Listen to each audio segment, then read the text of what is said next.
Welcome to a Semester 1 World History Crash Course video. We will discuss how the world changed throughout the Agricultural Revolution and the Old World System. Historians have different views about what occurred as the world developed. The Eurocentric narrative used by white supremacists embraces the idea that the West is responsible for the development and unification of the world. However, this belief is dangerous and wrong. The other side of historians believe the world developed during and after the Agricultural Revolution. The world developed and unified as a result of technology, trade, and bullion, which were not driven by the West.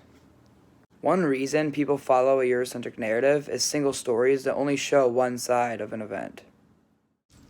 For example, the story of Christopher Columbus's journey to America is popularly told from his point of view. The Columbus documents we studied explain that schools in America paint a picture of Columbus as a heroic man who helped Native people and was essential in building a prosperous America. Native Americans might tell a different story about how terribly they were treated and how European culture was forced upon them by Columbus and his men. Similarly, many people agree with the Eurocentric narrative because the dominant narrative shares the winning side's story. For example, if a Western empire won a war using their advanced military, then they will have the power and the wealth to share the story from their point of view. This is problematic because the losing empires do not have the option to explain their situation. Western empires became the most powerful and advanced, while being depicted in a good way. The dominant narrative makes people think Western countries are responsible for the development, when they are the ones who get to write the story of history. The Eurocentric narrative was embraced by white nationalists who believed Western countries were inherently better and attempted to justify their beliefs by believing one side of history that makes Europe out to be the developer and unifier of the world.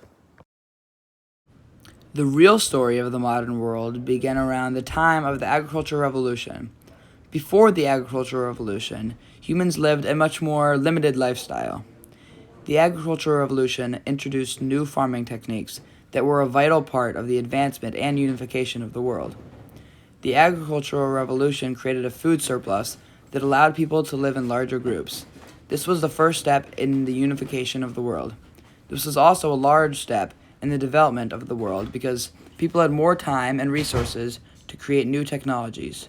There was more freedom after the Agricultural Revolution, and that allowed people to work jobs apart from farming. The new jobs led to many inventions like cars and electricity in the future.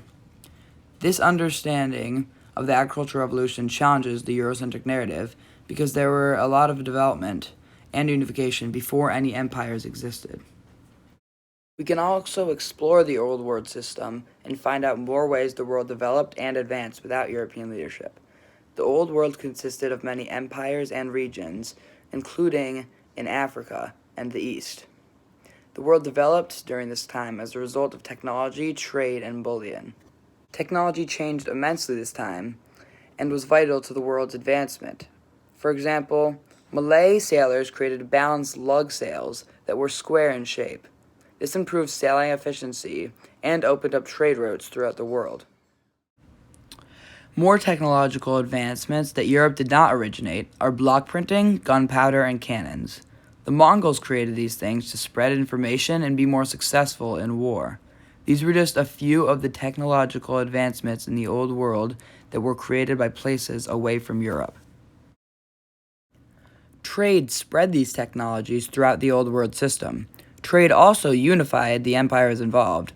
For example, Indian and Malay shippers opened up an all-sea trade route. These trade routes opened up new possibilities for places such as Europe to gain access to resources that were not previously available. Trade also developed the world in the case of Arabs' free trade area. Places across the world linked together to help each other. They could trade money or resources for other resources they did not have access to. This challenges the Eurocentric narrative because trade unified and developed among empires and the Old World system without Europe's supremacy. Money was another factor in the Old World system that linked places together and gave access to resources through trade. For example, money in the form of metal bullion or cowrie shells assumed value because people from different societies agreed it did. This brought people together because they could agree on something to start trade talks. The rise of metal bullion as currency developed nations like India. The search for gold and silver can be traced back to India, and the Indian people used the value of bullion to trade for technologies that advanced them. The Eurocentric narrative of history promotes the idea that Europe is responsible for the overall advancement of the world.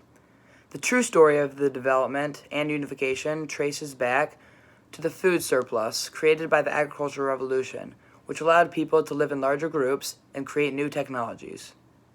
Later, three factors of the Old World system challenged the Eurocentric narrative: technology, trade, and money connected nations and spread technology and resources across empires. Understanding these alternative reasons for development of the world disproves the dangerous Eurocentric narrative used by some historians.